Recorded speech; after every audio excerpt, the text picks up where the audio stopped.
As we explained before in Chapter 6a, Muhammad's alleged revelations during his Meccan period were conciliatory, intelligent, moral, and meaningful, but all of a sudden they started becoming hate-mongering, warmongering, and downright racist and uncompromising.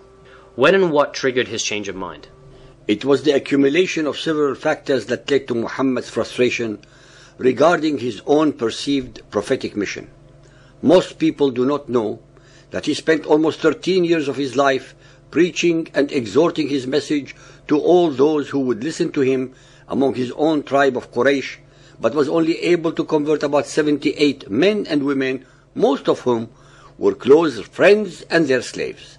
13 years that ended with the most abysmal of results. The Meccan pagans, his own tribe, refused to follow him for good reasons, I may add, since it was he who was the first in attacking, insulting, and denigrating all their beliefs that they had been holding for centuries. It was he who was telling them that all their ancestors are burning in hell. It was he who asserted that their children, because they were born in unbelief, were suffering the torments of hell. It was he who was changing their traditional tribal and filial loyalties to insurrection and insubordination, pitting sons against fathers, brothers against sisters, servants against masters. It was he who split first his Arabians into two warring camps, those of the so-called believers against those of the so-called unbelievers.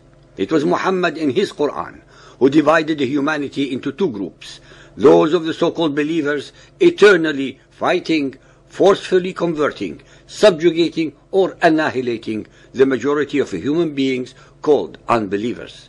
It is his followers who project this aggression and a supreme but totally unwarranted and baseless sense of superiority upon the remainder of humanity, showing them neither respect nor mercy or compassion, as we see on our TV screens and read about in our newsprint every day all over the globe.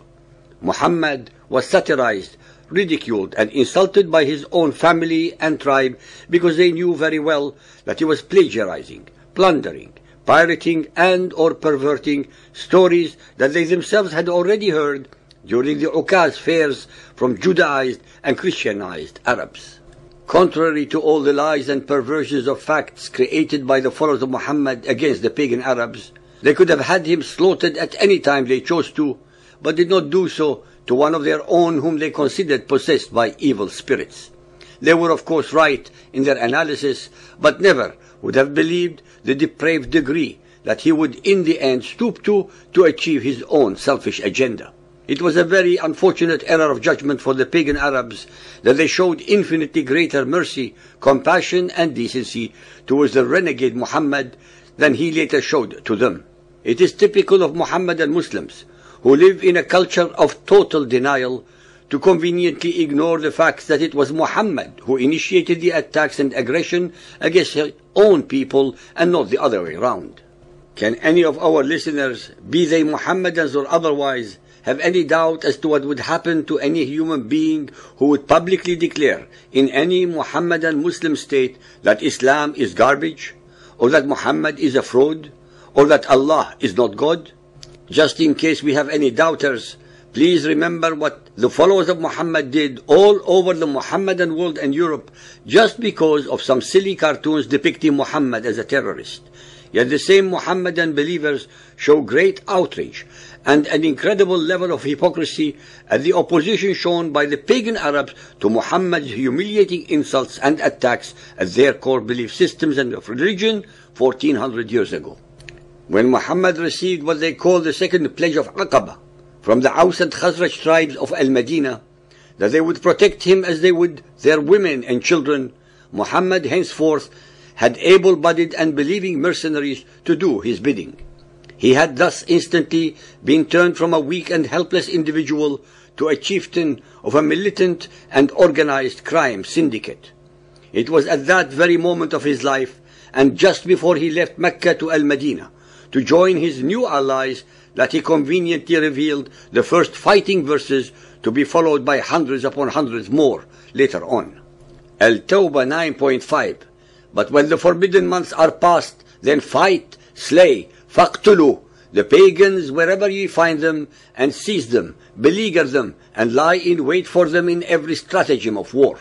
So much for Muhammad's version of peaceful Islam. Al-Baqarah 2.190.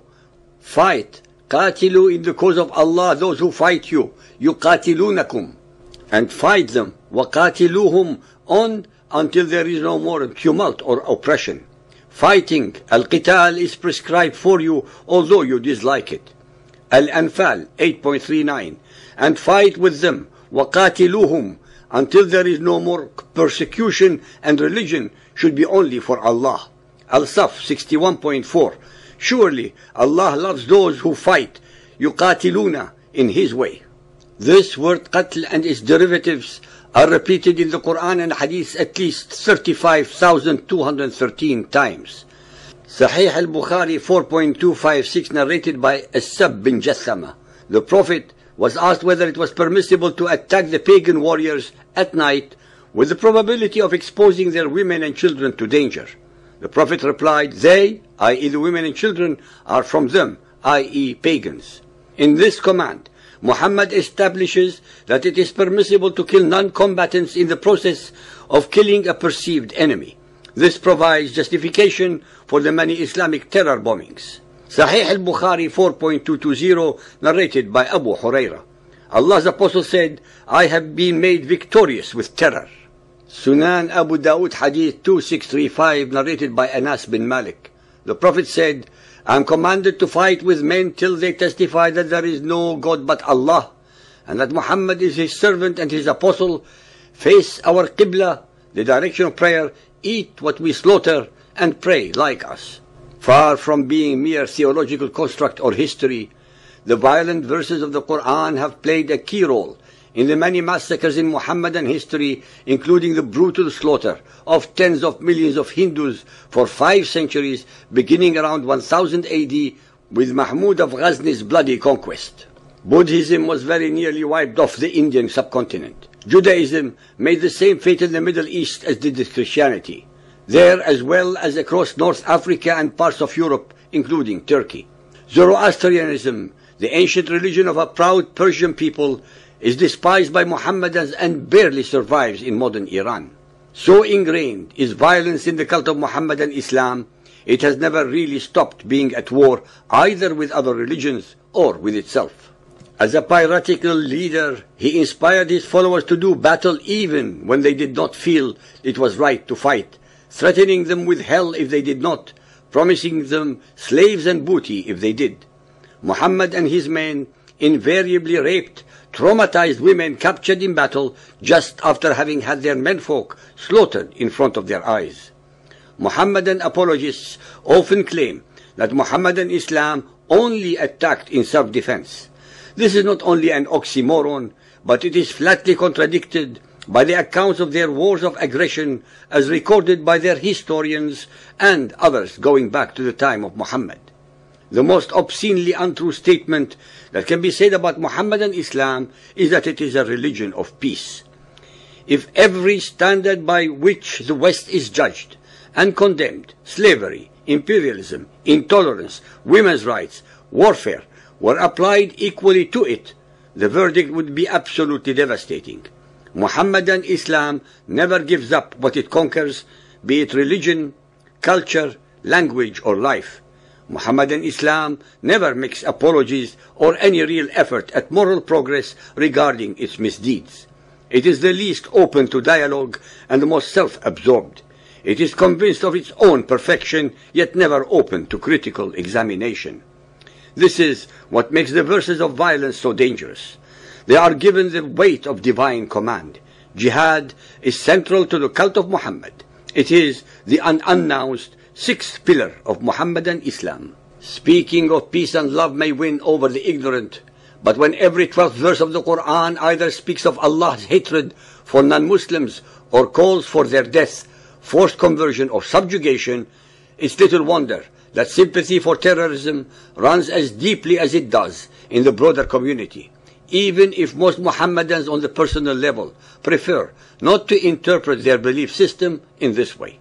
For their part, Western liberals would do well not to sacrifice judgment and distinction on the altar of political correctness, or look for reasons to bring other religions down to the level of Muhammadan Islam merely to avoid the existential truth that it is both different and dangerous.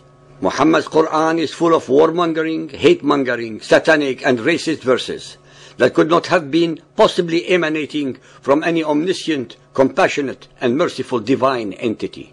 This 1400 years old unilateral declaration of total war against all and sundry continues unabated up to the present moment.